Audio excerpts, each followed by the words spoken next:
This is the kind of room a lot of people are quietly fighting with right now. It is not just a bedroom. It is not just a living room. It is not just an office. It is not just a storage room. It is all of them at once. That is the pressure. One room has to hold the bed, the desk, the place to breathe, and all the things life keeps accumulating. The challenge is not making it pretty first. The challenge is making it work without the entire room feeling like one constant compromise. So in this video, we are testing 7 layout directions to see which one actually makes this kind of one-room life feel more usable, more livable, and less exhausting. Here is the honest before state. Nothing here is technically wrong, but everything is competing. The desk is doing its job. The bed is doing its job. The sofa gives the room a place to land. The shelving handles overflow. But together, the room is carrying too many roles with too little hierarchy. Sleep is exposed. Storage is visually loud. Relaxation happens right beside work. Work happens right beside sleep. There is no real separation between shutting down for the night, starting the day, and trying to keep the room from looking full all the time. This is the core small space problem. Not just a lack of square footage, but too many functions sitting on top of each other with no clear system. The first move is not a dramatic transformation. It is basic relief. The goal here is to improve circulation, simplify the furniture positions, and let the room breathe a little more without requiring a total rework. This kind of layout works for people who need a fast improvement using mostly what they already own. The bed stays honest and accessible.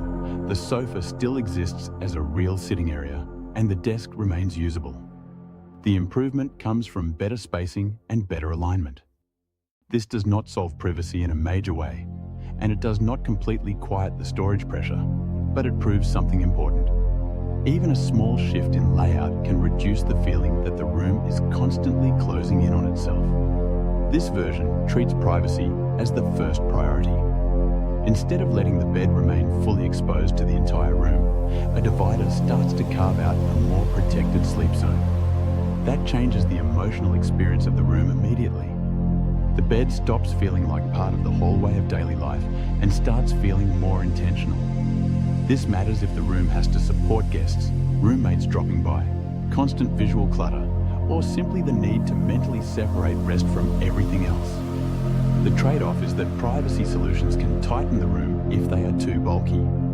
So the best version uses a light partition strategy, something like a curtain or open divider, strong enough to create separation without turning the space into a maze. This layout leans into flexibility. Instead of asking the room to stay in one mode all day, it allows the room to shift. The daytime version opens the center of the room more and reduces the dominance of the sleeping setup. That helps if the room needs to feel larger for work, meals, movement, or simply sanity. At night, the sleep function becomes stronger again. This is one of the smartest approaches for people who feel like the bed takes over the room too aggressively. The downside is that flexible layouts often ask more from the person living there. If the room needs to be reset often, some people will love that adaptability and others will get tired of the extra effort. So this layout wins on versatility, but only if the user will actually use the flexibility consistently. This attempt treats storage as the true hidden problem. In many small rooms, the issue is not that there is no space at all. The issue is that storage is scattered, visually noisy, and stealing usable square footage from every other job the room needs to do. By consolidating storage into a stronger wall system, the rest of the room begins to calm down. The eye reads less chaos. The bed area feels cleaner. The seating area feels less boxed in. The room starts working harder because the storage starts behaving better. This approach is especially useful for people with seasonal clothes, business supplies, work equipment, or the kind of everyday inventory that keeps creeping out into the open. It does require more disciplined organization, but when done right, it makes the whole room feel more intentional. Not every small space problem is solved by maximizing capacity alone. Sometimes the real issue is that the room never lets the person living in it relax. This layout gives more weight to emotional comfort. The lounge area becomes more convincing. The room feels warmer, softer, and less like every square foot is under command. That matters because if a room supports work and storage well, but never gives you a true place to exhale, it can still feel draining. This version is better for someone who spends long hours at home and needs the room to act like a real retreat after work. The caution is obvious. If you prioritize relaxation too much, storage and work can begin pushing back. So this layout improves livability, but it is not the most hard-working solution for capacity. This version is for the person whose room doubles as a daily office. Here, the desk is no longer a side note. It gets the strongest light, the clearest positioning, and the most functional relationship to the rest of the room. That can change productivity, posture, focus, and even the willingness to keep the room organized. When work matters, the room has to support it directly. The challenge is making sure the room does not start feeling like an office that happens to contain a bed. That is why the other functions still need to remain legible. The best work-first layout preserves a real sleeping area, protects a small place to relax, and keeps storage from swallowing the visual field. If someone earns from home or spends serious time at the desk, this version becomes very compelling. This is the boldest attempt.